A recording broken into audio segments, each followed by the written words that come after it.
ಮತ್ತು ಇನ್ನೊಂದು ಅತಿ ಮಹತ್ವದ ಸುದ್ದಿ, ಇನ್ನೊಂದು ನಕ್ಷತ್ರ ಎಲೈಟ್ ಶಾಲೆ RTLಯಲ್ಲಿ ಆಯ್ಕೆಯಾಗಿರ್ತಕ್ಕಂಥ ವಿದ್ಯಾರ್ಥಿ ಚಂದ್ರಪ್ಪ. ಇನ್ನೊಂದು ವಿಶೇಷ ಅಂದರೆ CWSN ವಿದ್ಯಾರ್ಥಿಗಳು ಕೂಡ SSC ಪರೀಕ್ಷೆಗೆ ಅತಿ ಹೆಚ್ಚು ಅಂಕವನ್ನು ಗಳಿಸಿ ಅಭಿನಂದನೆಗೆ ಅರ್ಹರಾಗಿದ್ದಾರೆ. ಆ ವಿದ್ಯಾರ್ಥಿ ಚಂದ್ರಪಟ್ಟಣ ತಾಲೂಕಿನ Shubha SM saint Mary English high school, Alphonse Nagar, Srinivas Nagar, Chandrapattana. Hassan ತಾಲೂಕಿನ ನಿತಿನ್ ಗೌಡ ಯುನೈಟೆಡ್ ಹೈಸ್ಕೂಲ್ ಹಾಸನ, ಸಕಲೇಶ್ಪುರದ Nutan PT Morarji Desai residential school, Byra.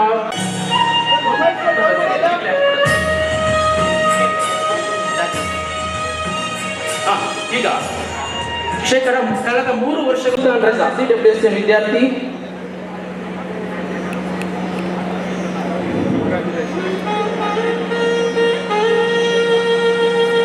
ಸನ್ಮಾನ ಮಾಡದಿರ್ತಕ್ಕಂಥ ಎಲ್ಲ ಅತಿಥಿ ಮಹೋದಯರಿಗೆ ಅಭಿನಂದನೆಗಳು. ಸುಲ್ತಾನ್ ರಜಾ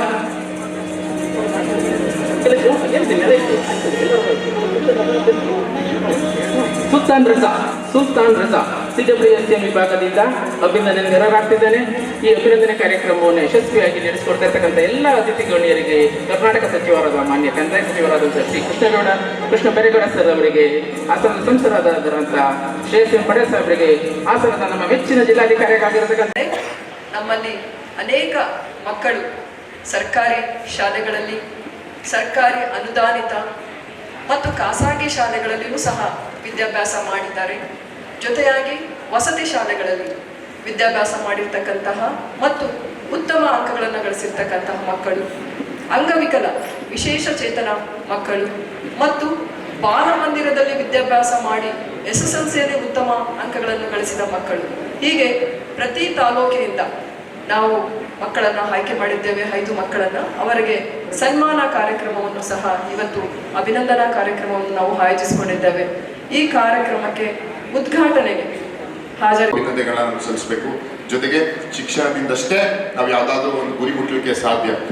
ಡಾಕ್ಟರ್ BR ಬಾಬಾ ಸಾಹೇಬ್ ಅಂಬೇಡ್ಕರ್ ಸಾಹೇಬರ ಒಂದು ನಿಮ್ಗೆ ಗೊತ್ತಿರೋ ಹಾಗೆ ಅವರ ಪವಿತ್ರವಾದಂತಹ ಗ್ರಂಥದಲ್ಲಿ, ಸಂವಿಧಾನದಲ್ಲಿ ಅವರು ಶಿಕ್ಷಣದಿಂದಷ್ಟೇ ಯಾವುದೇ ರೀತಿಯ ಗುರಿ ಮುಟ್ಟಲಿಕ್ಕೆ ಸಾಧ್ಯ ಅಂತ ಹೇಳಿದ್ದಾರೆ. ಯಾಕಂತ ಹೇಳಿದ್ರೆ ಅವರೊಂದು ಬಡ ಕುಟುಂಬದಿಂದ ಬಂದು ಶಿಕ್ಷಣದಿಂದ ಅವರು ಎಲ್ಲವನ್ನ ಹೋರಾಟ ಮಾಡಿ ಶಿಕ್ಷಣದಿಂದ ಮೇಲೆ ಬಂದು ಇಡೀ ಪ್ರಪಂಚ ಅವ್ರ ತಿಳ್ಕೊಳ್ಳುವಂಥ ಕೆಲಸವನ್ನ ಇವತ್ತು ಮಾಡಿದ್ದಾರೆ. ಅವರ ಅನುಸರಿಸುವ ಕೆಲಸವನ್ನ ನಾವೆಲ್ಲ ಮಾಡಬೇಕಾಗ್ತದೆ ಅಂತ ಹೇಳ್ತಾ, ನಾನೆಲ್ಲ ವಿದ್ಯಾರ್ಥಿಗಳಿಗೆ ಒಂದು ಮನವಿ ಏನಂತ ಹೇಳಿದ್ರೆ, ದೊಡ್ಡದಾದಂತಹ ಒಂದು ಕನಸನ್ನ ಕಾಣಿ, ಖಂಡಿತವಾಗಿಯೂ ದೊಡ್ಡದಾದಂತಹ ಒಂದು ಗುರಿಯನ್ನ ಕಾಣಿ.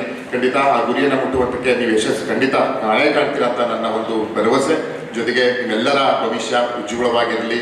ನೀವು ಮುಂದಕ್ಕೆ ಓದುವಂತಹ ಹೈಯರ್ ಎಜುಕೇಷನಲ್ಲಿ ನೀವೆಲ್ಲ ತಂದೆ ತಾಯಿಯ ಒಂದು ಆಶೀರ್ವಾದ ನಿಮ್ಮ ಮೇಲಿರಲಿ.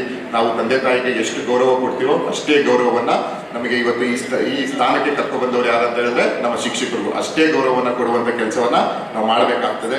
ನಮಗೆ ಜನ್ಮ ಕೊಟ್ಟವರು ತಂದೆ ತಾಯಿ ಆದರೆ ನಮಗೆ ವಿದ್ಯಾರ್ಜನೆ ಕೊಟ್ಟವರು ಶಿಕ್ಷಕರು. ಅವ್ರಿಗೆ ನಾವು ಗೌರವ ಕೊಡುವಂಥ ಕೆಲಸವನ್ನ ಮಾಡಿ, ಮುಂದೆ ನೀವೇನು ಈ ಸಾಧನೆಯನ್ನ ಮಾಡಿದಿರಿ, ಮುಂದೆ ಬರುವಂತಹ ಮಕ್ಕಳಿಗೂ ಈ ಸಾಧನೆಯ ದಾರಿದೀಪವನ್ನ ನೀವು ಅವರಿಗೆ ತಿಳಿ ಹೇಳುವಂಥ ಕೆಲಸವನ್ನ ನೀವೆಲ್ಲ ಮಾಡಿ ಅಂತ ಹೇಳ್ತಾ, ಈ ಒಂದು ಶ್ರಮದ ಫಲ ಅಂತ ಹೇಳಿದ್ರೆ ನಮ್ಮ ಹಾಸನ ಜಿಲ್ಲಾಡಳಿತ ಹಾಗೂ ನಮ್ಮ ಶಿಕ್ಷಣ ಇಲಾಖೆ ಹಗಲಿರುಳು ಶ್ರಮವನ್ನ ಪಟ್ಟು ಎಲ್ಲ ರೀತಿಯ ಸಭೆ ಸಮಾರಂಭಗಳನ್ನ ನಮ್ಮ DC ಮೇಡಮ್ ಅವರು ಮಾಡಿ ಇವತ್ತು ಒಂದು ಹಂತಕ್ಕೆ ನಾವು ತಂದಿದ್ದೀವಿ.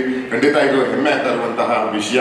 ಎಲ್ಲ ಈ ಒಂದು ಫಲಿತಾಂಶಕ್ಕೆ ಕಾರಣಕರ್ತಾದಂತಹ ನಮ್ಮ ಶಿಕ್ಷಕರಾಗಿರ್ಬೋದು, ನಮ್ಮ ಪ್ರಾಂಶುಪಾಲರಾಗಿರ್ಬೋದು, ಎಲ್ಲ ಅದು SSLC ಹಾಗೂ PUನ ಎಲ್ಲ ನಮ್ಮ ಶಿಕ್ಷಕ ಬಂದವರಿಗೆ ನಮಸ್ಕರಿಸುತ್ತಾ, ಜೊತೆಗೆ ಎಲ್ಲ ತಾಲೂಕಿನ PUಗಳು ಅತ್ಯಂತ ಹೆಚ್ಚು ಕಷ್ಟಪಟ್ಟು ಇವತ್ತೇನಾದರೂ ಇವತ್ತೊಂದು ಗುರಿ ಸಾಧಿಸಿದ್ವಿ ಅಂತ ಹೇಳಿದ್ರೆ ಶಿಕ್ಷಣ ಇಲಾಖೆಯಲ್ಲಿ SSLCಯಲ್ಲಿ ಎಲ್ಲ 8 ತಾಲೂಕಿನ PUಗಳು ಅಪ್ರತಿಮ ಸಾಧನೆಯನ್ನು ಮಾಡಿ ಹಗಲಿರುಳು ಕಷ್ಟಪಟ್ಟು ನಮ್ಮ DDP ಅವರ ನೇತೃತ್ವದಲ್ಲಿ ಇವತ್ತು ಮಾಡಿದಿರಿ. ನಿಮಗೆಲ್ಲ ಒಂದು ಕೃತಜ್ಞತೆ ಮತ್ತು ಅಭಿನಂದನೆಗಳನ್ನ ಸಲ್ಲಿಸಬೇಕು. ಮುಂದಿನ ವರ್ಷ ನಾವೆಲ್ಲ ಒಂದು ಪಣ ತೊಡೋಣ.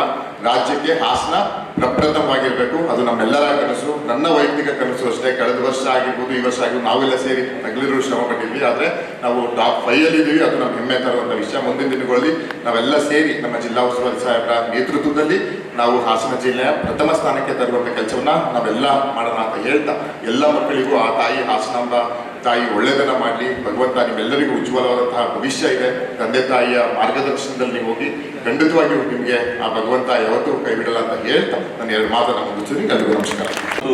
ದ್ವಿತೀಯ PUC ಪರೀಕ್ಷೆಯಲ್ಲಿ 2026ರಲ್ಲಿ ಅತ್ಯುತ್ತಮ ಸಾಧನೆಗೈದ ವಿದ್ಯಾರ್ಥಿಗಳಿಗೆ ಮತ್ತು ಶಾಲೆಗಳಿಗೆ ಅಭಿನಂದನೆಯನ್ನು ಸಲ್ಲಿಸ್ತಕ್ಕಂಥ ಕಾರ್ಯವನ್ನು ಇವತ್ತು ನಮ್ಮ ಜಿಲ್ಲಾಡಳಿತ ನಡೆಸ್ತಾ ಇರ್ತಕ್ಕಂಥದ್ದು ಭಾಳ ಹೆಮ್ಮೆಯ ವಿಚಾರ ಅಂತಕ್ಕಂಥ ಮಾತನ್ನು ಈ ಸಂದರ್ಭದಲ್ಲಿ ಹೇಳ್ತಾ, ಇಂಥ ಒಂದು ಸಮಾರಂಭವನ್ನು ಏರ್ಪಡಿಸಿ ಹೊಸದಾಗಿ ಉಸ್ತುವಾರಿ ಸಚಿವರಾಗಿ ಕೃಷ್ಣ ಬೈರೇಗೌಡರವರು ಇಂಥ ಒಂದು ಹೆಮ್ಮೆಯ ಕಾರ್ಯವನ್ನು ಇಟ್ಕೊಂಡಿರ್ತಕ್ಕಂಥದ್ದು ಭಾಳ ಒಳ್ಳೆಯದು ಅಂತಕ್ಕಂಥದ್ದನ್ನು ಅವ್ರನ್ನ ಅಭಿನಂದಿಸ್ತಾ, ಈ ಸಮಾರಂಭದಲ್ಲಿ ಭಾಗವಹಿಸಿದ ಅವರಿಗೆ ನನ್ನ ಅನಂತ ಧನ್ಯವಾದಗಳನ್ನು ಭಾಷಣ ಕಾರ್ಯಕ್ರಮ ಶುರುವಾದರೆ ನಿಮ್ದು ಏನೇನೋ ಪ್ಲಾನ್ ಇರುತ್ತೆ, ಆಮೇಲೆ ಅದಕ್ಕೆ ಯಾವಾಗಪ್ಪ ಅಂತ ಯೋಚನೆ ಮಾಡ್ತಾ ಇರ್ತೀರ. ಇರ್ಲಿ, ಆದ್ರೂ ಸ್ವಲ್ಪ ಎಲ್ಲ ಭಾಷಣಗಳಲ್ಲಿ ನೀವು ಕೇಳಿರ್ತೀರ, ಜೀವನದಲ್ಲಿ ಏನನ್ನ ಬೇಕಾದ್ರೂ ನಾವು ಸಂಪಾದನೆ ಮಾಡ್ಬೋದು, ಏನನ್ನ ಬೇಕಾದ್ರೂ ಸಂಪಾದನೆ ಮಾಡ್ಬೋದು. ಏನೇನೋ ಕನಸಿರುತ್ತೆ ನಿಮ್ಗೆ, ಮನೆ ಕಟ್ಟಬೇಕು, ಮುಂದೆ ಏನೋ ಇಂಥ ಕಾರ್ ತಗೋಬೇಕು, ಇಂಥ ಮೋಟರ್ ಸೈಕಲ್ಲು, ಇಂಥ ಕೆಲಸ, ಆಮೇಲೆ ಸಿನಿಮಾ ಗಿನ್ಮಾ ನೋಡಿ ಅಂಥ ಹುಡುಗ, ಇಂಥ ಹುಡುಗಿ, ಬಾಯ್ ಫ್ರೆಂಡು, ಗರ್ಲ್ ಫ್ರೆಂಡು, ಇವೆಲ್ಲ ಕನಸುಗಳು ಏನೇನೋ ಇರ್ತವೆ. ಅಂಥವ್ರು ಇರಬೇಕು, ಇಂಥದ್ದೆಲ್ಲ. ಜೀವನದಲ್ಲಿ ನೀವು ಏನನ್ನು ಬೇಕಾದರೂ ಸಾಧನೆ ಮಾಡ್ಬೋದು. ಆದ್ರೆ ಇವೆಲ್ಲ ಸಾಧನೆ ಮಾಡಿದ್ದು ಹೇಳ್ತಾ ಇದ್ದಾರೆ. ನಿಮ್ಗೆ ಯಾರು ಈಗೆಲ್ಲ, ಯಾಕಂದ್ರೆ ಅವರು ಸ್ವಲ್ಪ ನಮ್ಗೆ ಹತ್ರ ಇದ್ದಾರೆ, ಅದಕ್ಕೆ ಅವರು ಸ್ಕೂಲಲ್ಲಿ ಕೇಳಿದ್ದನ್ನ ಈಗ ಅವರು ಹೇಳ್ತಾ ಇದ್ದಾರೆ. ಮಕ್ಕಳಿಗೆ ಯಾರಿಗೂ ಈಗ ಹೇಳ್ಕೊಡಲ್ಲ ಅನ್ಸುತ್ತೆ. ಕನ್ನಡದಲ್ಲಿ ಒಂದು ಮಾತಿದೆ, ಕೈ ಕೆಸರಾದರೆ ಬಾಯಿ ಮೊಸರು. ಅಂದ್ರೆ ಅರ್ಥ ಏನು? ಏನಾದರೂ ನಮ್ಗೆ ಒಳ್ಳೇದಾಗ್ಬೇಕಾದ್ರೆ ಕಷ್ಟ ಪಡ್ಬೇಕು ಅಂತ. ಇನ್ ಕೆಲವರು ಕನ್ನಡದಲ್ಲಿ ಇನ್ನೊಂದು ಮಾತು ಹೇಳ್ತಾರೆ, ಏನು, ಕುಣಿಯೋದಕ್ಕೆ ಬರದೆ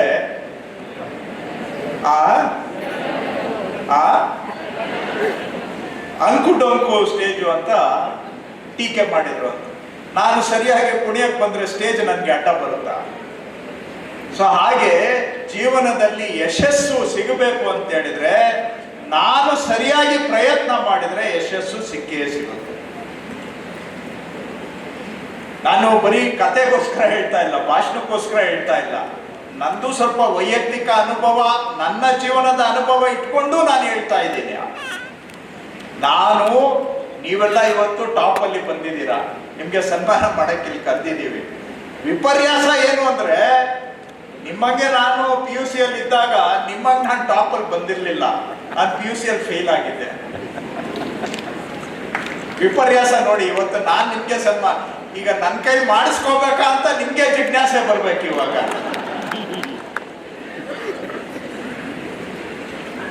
ಆದ್ರೆ